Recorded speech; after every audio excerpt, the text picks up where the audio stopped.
friend Paul Rieckhoff has been waiting here in New York. Talk about all this and more.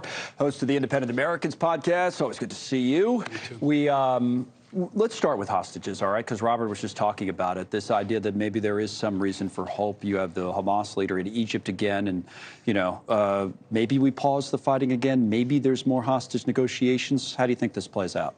I think we have to give it a chance. You and I have been talking about this every week, and we've said, should there be another pause? I think if there's a chance to get out civilian hostages, they're going to take it, and they should take it. And I think the Biden administration is putting pressure on them to do that, to release children, to release Americans. If you can save even just a couple of them, it would be worth it to pause the conflict for as long as possible to get them out. And that's got to be the U.S.'s #1 priority, is getting out American hostages and getting out all hostages. What about the effect on Israel's war effort? That's what the pushback on that issue always is, that they want to keep going, pedal to the metal and that kind of stuff in Gaza. What do you say to that? I think it's going to be this oscillating series of putting the hammer down and lifting it up, and putting it down and lifting up. And that's their leverage. They can continue to punish Hamas and continue to inflict damage on the region. But at the same time, they've got to be mindful of the hearts and minds. Israel needs to maintain public support in the U.S. and throughout the West, and they're not going to do that if they continue to kill lots of civilians in the meantime. Let's talk about some of the other issues that are out there, some of the other news of the week. The Red Sea. Have you been following that situation with all these ships trying to make their way through now, rerouting? It's costing companies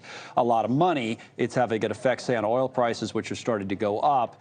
What about the military impact of this, and whether it leads to further action, dragging Americans even further into this conflict in the region? It's the flashpoint to watch, because now I think BP has said they're not going to put ships through there anymore. If global commerce continues to be disrupted, it's a powder keg waiting to pop. We've also got American forces that have been under attack. U.S. ships have seen drone attacks, and we continue to talk about what I think is the #1 underreported story in America, is how many Americans continue to be wounded. American troops throughout the region have been hit over 100 times. Over 66 have been wounded. 5 Purple Hearts have been awarded to American troops since October 7th, and that's something I think all Americans, especially around the holidays, really need to keep an eye on, and keep pressure on President Biden to show a response. Now, you're saying underreported because, we just kind of shake it off because it's not troops, boots on the ground type of stuff that we're seeing happen, and headlines you and I have been covering it. I think Newsnation has been covering it, but I don't think most Americans know this is happening.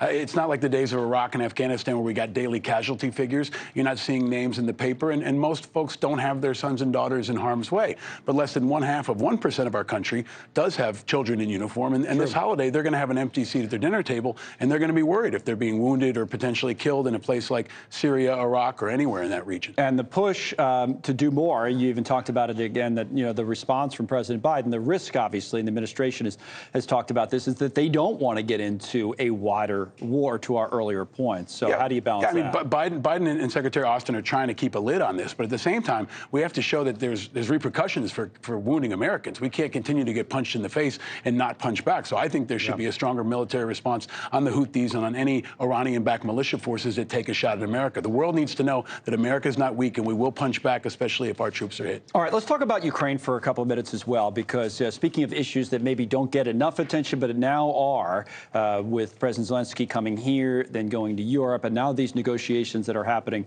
on Capitol Hill. Ukraine still doesn't have their money, to put it in the simplest terms possible. What if they don't get it? What happens? More Ukrainians die.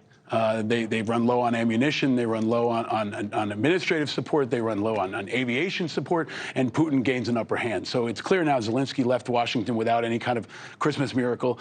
They're not going to get a funding package through before year end. And the fighting forces in Ukraine and throughout NATO are going to have to be wondering what happens in the next year in the American Congress, where it looks like the appetite is going down. But now is not the time, in my view, to pull back. Now is the time to double down and to continue, I think most of all, to inflict massive casualties on Russian forces. Over 300,000 Russians have been taken off the battlefield, and that's a strategic victory for NATO, for Ukraine, and for the U.S. It does look like President Biden is open to some sort of a compromise that includes measures on border security. I want to bring up your tweet on this that you had yesterday, I believe, saying the border is a big problem.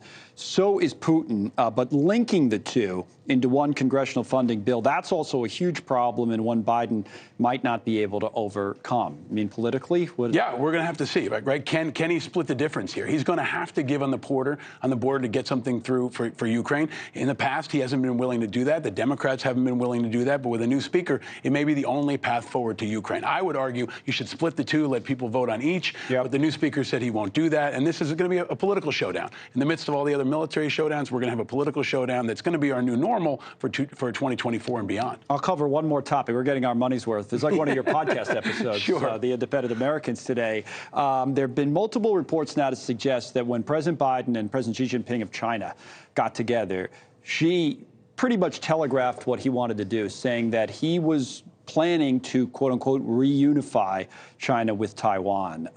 That's the big one, a lot of people have said that have watched American foreign policy. Once that happens, once there's action over there, the U.S. is maybe forced to respond. How do you see things playing out with Taiwan? That's the third prong. We're hoping that that doesn't engage, but if it does, then we've got almost full-scale war across the globe. Taiwan is the big play, the big chip, and if China pushes on Taiwan, we will see American troops engage, we will see all our allies engage, and it's really the worst-case scenario for how the U.S. could be potentially engaged in 3 areas simultaneously through themselves or through their allies. All right, Paul, thanks as always. It's good to see you. Thank you, Connell. The Independent Americans podcast with Paul Reichow.